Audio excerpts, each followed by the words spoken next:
नमस्कार, बहुत स्वागत है आपका। मेरा नाम माहिम है और आप देख रहे हैं इनकलाब हिंदी। हमारे इस खास शो का नाम है आज के 7 सवाल, जहां हम देश विदेश में चल रहे अहम मुद्दों पर गहराई से चर्चा करते हैं। और बातचीत के लिए मेरे साथ मौजूद हैं इनकलाब हिंदी के मैनेजिंग एडिटर आस मोहम्मद कैफ सर। सर, आपका बहुत स्वागत है। बहुत शुक्रिया महिम। आज जो हमारा टॉपिक है वो है इजराइल और ईरान के बीच बढ़ता तनाव। तो सर, मेरा आपसे पहला सवाल है कि जो इजराइल और ईरान के बीच में जो तनाव बढ़ गया है, ये कितना आगे तक जा सकता है और इसका क्या कारण है?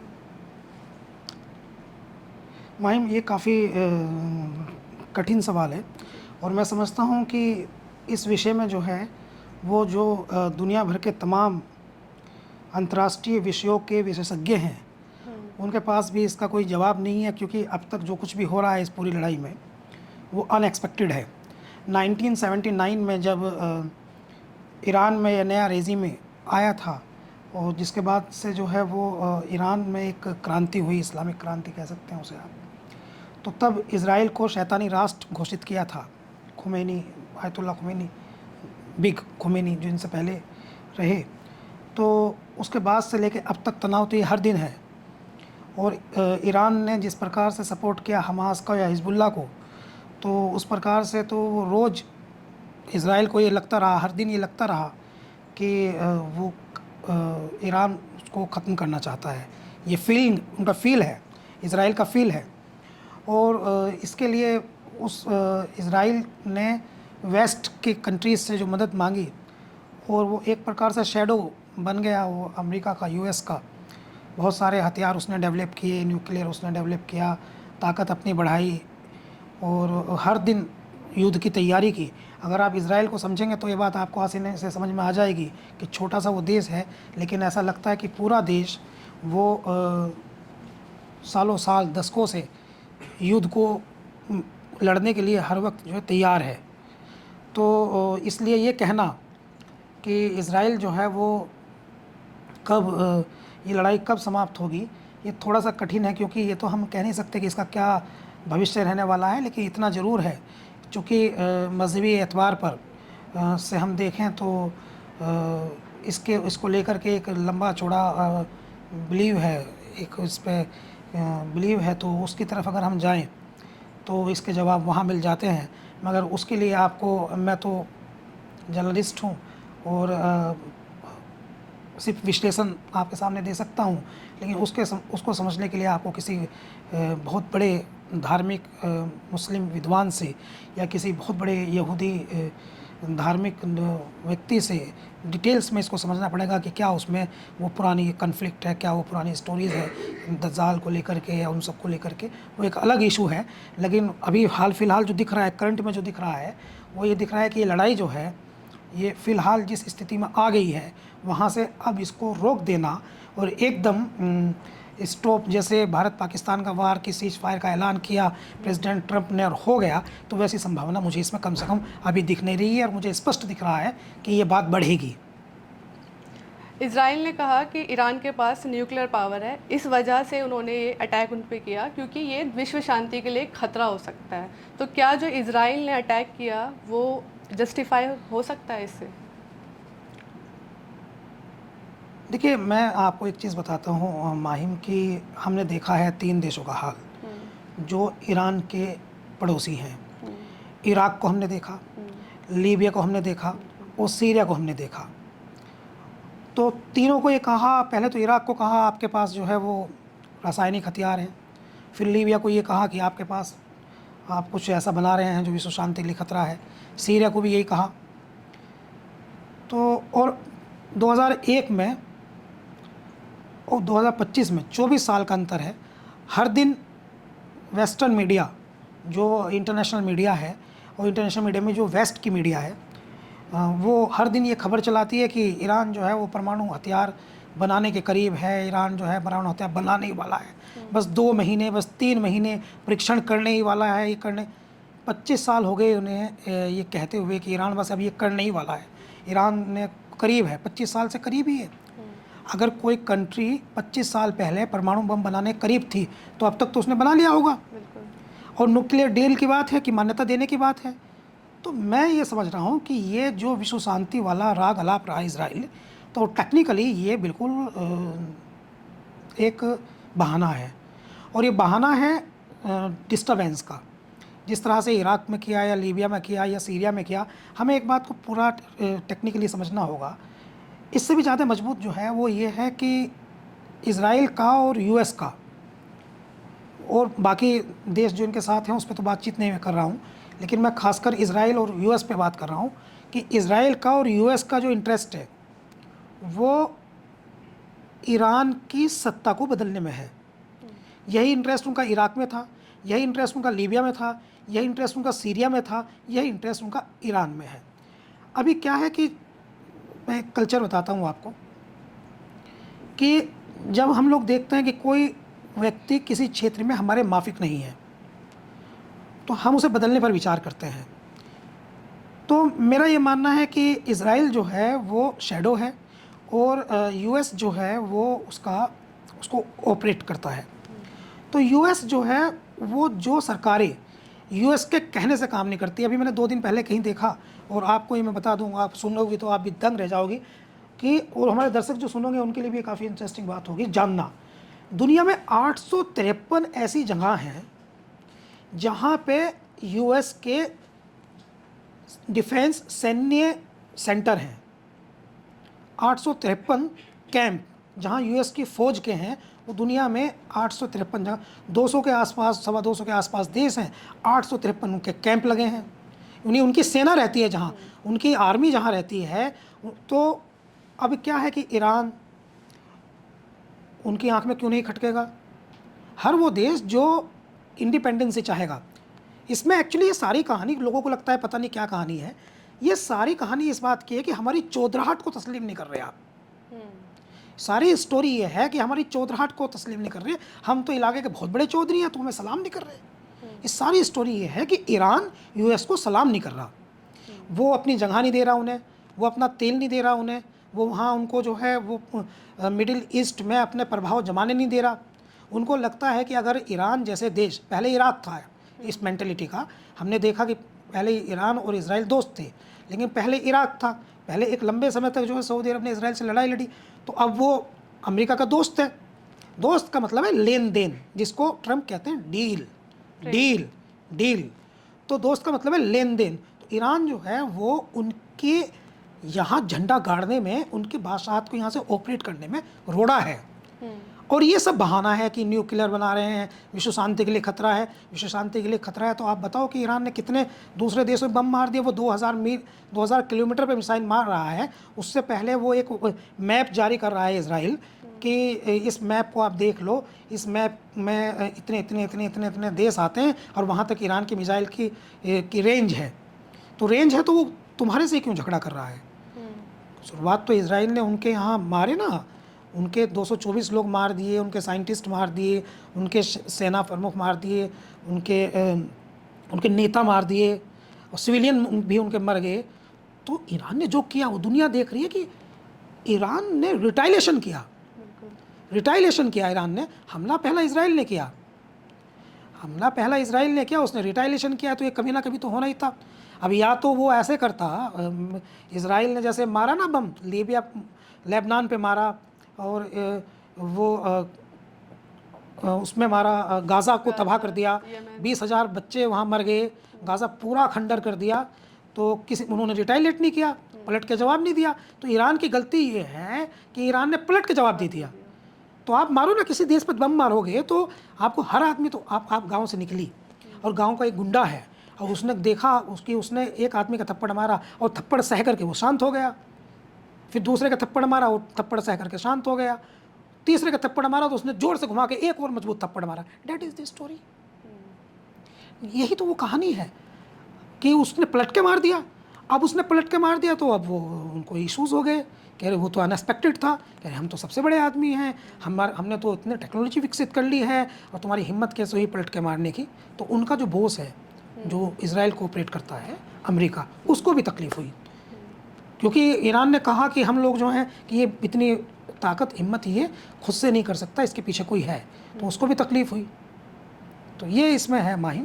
तो मेरा तो ये इसमें है कहना कि इज़राइल जो है, ये जो ईरान का रिटाइलेशन है, ये न्यूक्लियर वगैरह की जो कहानी है, ये कहानी लंबी चली आई कहानी है और दुनिया से समझ रही है इस कहानी में दम नहीं है। क्योंकि सर ईरान खुद एक मुस्लिम देश है, तो ऐसे तो क्या कारण है कि जो मुस्लिम अन्य देश हैं वो ईरान का इस वक्त साथ नहीं दे रहे हैं? हाँ, सवाल तो आपका ये बेहतर है, मैं समझता हूँ थोड़ा सा कठिन भी है, तो ये मुस्लिम देश जो हैं उनसे पूछा जाना चाहिए आप क्यों साथ नहीं दे रहे। और लेकिन मैं अगर जो मैं समझ रहा हूँ, मैं ये समझ रहा हूँ कि एक पिछले कुछ समय से हम देखते हैं कि मुसलमानों के 56 देश हैं, अगर आपने मुसलमानों के देश की बात कर ली, तो उनमें आपस में एक प्रकार का कन्फ्लिक्ट है कि हम बड़े या तुम बड़े। कुछ उसमें पुरानी कहानियाँ हैं, कुछ उसमें पुरानी कहानियाँ हैं। जैसे मैंने आज किसी को देखा, किसी ने कहा कि साहब सीरिया जो है वो वही देश है जिसको हम पुरानी किताबों में शाम पढ़ते हैं। सीरिया ने अपना एयर स्पेस खोल दिया है इसराइल के लिए, तो इस बात की को पर चर्चा है। तो सीरिया वही देश है जिसने हज़रत हुसैन को, जो इस्लाम मज़हब के पैगंबर हज़रत मोहम्मद सल्लल्लाहु अलैहि वसल्लम के बेटे हैं, उनकी शहादत हुई करबला में, तो कि उनको भी उन्होंने बुला करके डिच किया था, धोखा दिया था। और हज़रत अली के साथ भी उन्होंने ऐसा किया था। जो मोहम्मद साहब नबी करीम हुजूर पाक हज़रत मोहम्मद सल्लल्लाहु अलैहि वसल्लम जो हैं उनके दामाद भी हैं और उनके कज़िन भी हैं, करीब उनको भी उन्होंने धोखा दिया था, हज़रत हुसैन को भी धोखा दिया और अब फिर धोखा दे रहे हैं। तो वो बहुत सारी चीज़ें उसमें मजहबी भी हैं, लेकिन हम लोग चूँकि जर्नलिस्ट लोग हैं तो हम मजहबी, हमारा पर्सनल आस्था कुछ भी हो, लेकिन हम जब किसी चीज़ को देखते हैं तो वो फैक्ट के आधार पर देखते हैं। और फैक्ट ये दिखाई दे रहा है कि उसमें सऊदी अरब चाहता है कि मुसलमानों की चौधराहट मेरे हाथ में रहे, और ईरान जो है वो भी चाहता है कि मुसलमानों का नेतृत्व मेरे हाथ में आए। लेकिन उसमें कुछ पुरानी कहानियाँ भी हैं जो ख़ानदानी कहानियाँ हैं। सीरिया अलग है, लीबिया अलग है, सऊदी अरब अलग है, तुर्की कुछ सोच रहा है, तो ये डिफरेंट स्टोरीज़ है इसमें। वैसे मैं समझता हूँ कि हमने भारत में भी देखा कि सिया सुन्नी वाली स्टोरी तो इसमें स्टैंड कहीं नहीं करती, क्योंकि गाज़ा की वजह से, जो गाज़ा पे जुल्म किया है इसराइल ने, जो ज़्यादती की है, गाज़ा में बच्चों को मारा है और जो लंबे समय से कर रहा है, उसकी वजह से सिया और सुन्नी सब इसराइल के जुल्म के खिलाफ, बल्कि मैं समझता हूँ मानवतावादी संसार का हर व्यक्ति इसराइल की ज़ादती के खिलाफ खड़ा है। और वो इसराइल से इसलिए भी नाराज़ हैं क्योंकि बहुत सारे लोगों के कहने के बाद भी इसराइल अपनी जिद पे अड़ा रहा। ये पहला केस है कि उसको थप्पड़ लगा। जी। अच्छा सर, मेरा अगला सवाल है कि इस पूरे मामले में चाइना और रशिया का क्या मतलब रोल क्या है? या वो किसी एक देश के साथ खड़े हैं या फिर बस पीछे से देख रहे हैं? एक और अच्छा सवाल आपका माही। देखिए, रसिया और चाइना जो है ये एक नया एक नया संगठन एक प्रकार का बना है, जिसमें चाइना और रसिया जो हैं वो ईरान के साथ है। और रसिया इस बात को भूल नहीं पाता कभी भी कि उनका संयुक्त रसिया को तोड़ने का काम जो है वो महाशक्ति था उस समय रसिया, अमेरिका ने किया था, यूएस ने किया था। तो उनके मन में वो भाव है कि अमेरिका हमारा कंपटीटर है, दुश्मन है। तो अमेरिका ओबियसली जिन देशों के साथ होता है, तो रसिया जो है वो उससे अलग देशों का एक गठजोड़ में शामिल होना पसंद करता है। और रसिया ने ईरान को एक सुरक्षा गारंटी भी दी हुई है 20 साल की। चाइना ने भी वो उसके ईरान के साथ है वो। तो ये विश्व के कई देशों के कई गुट हैं। तो जो अभी नया गठजोड़ है उसमें रसिया और ईरान और चाइना ये एक है। और उसमें सबसे इम्पोर्टेंट बात यह है कि अभी चर्चा में है कि चीन ने अपने हथियार और अपने फ्यूल जो मिसाइल में डाला जाता है वो ईरान को भेजा है। ईरान की जो सबसे बड़ी ताकत है, मैं आपको बता दूं, वो उनकी मिसाइल है। ईरान के पास अभी ईरान ने 350 मिसाइल इजराइल में मारी है।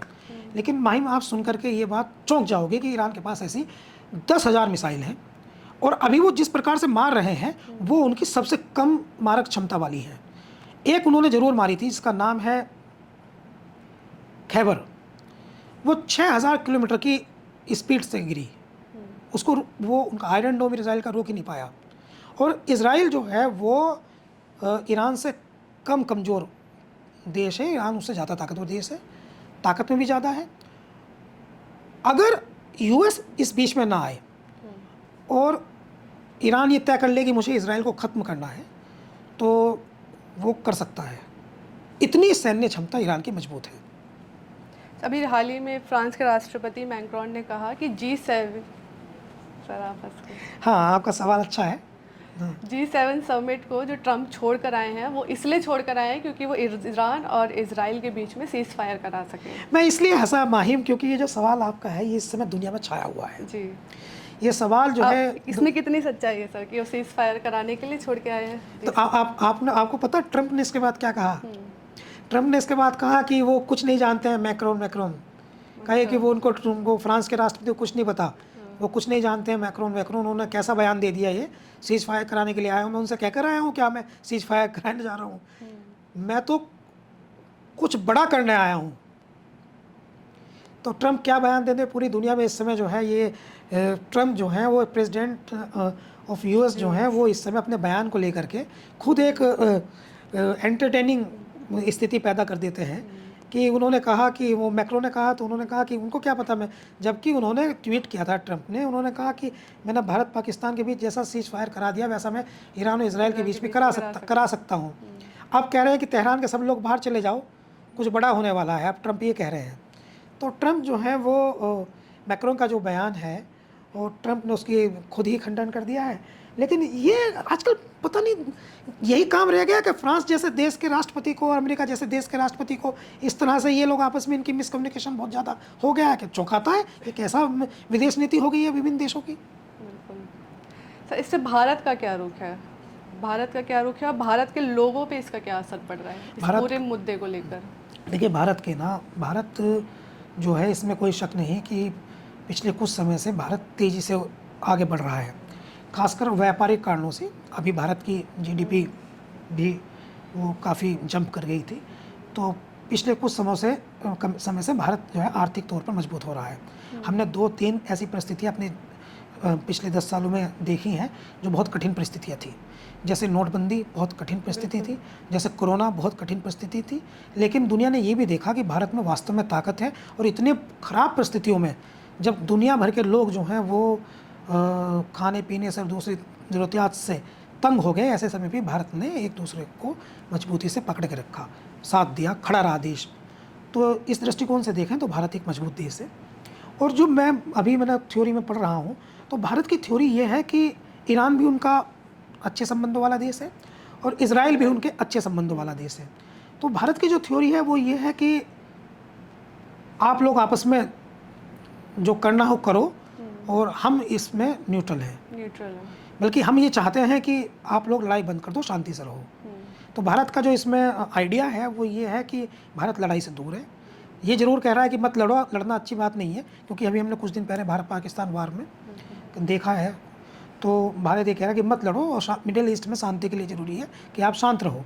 लेकिन भारत जो है लड़ाई में किसी के साथ नहीं है, ये बात भारत समझ रहा है। और भारत के लोगों का जहाँ तक प्रश्न है तो भारत में कई तरह के लोग रहते हैं, भांति भांति के लोग हैं। बहुत बड़ा देश है, 125 करोड़ की आबादी है, यहाँ सैकड़ों भाषाएँ बोली जाती हैं। कुछ दूर जाने पर पानी बदल जाता है, कुछ दूर जाने पर वाणी बदल जाती है, यानी भाषा बदल जाती है।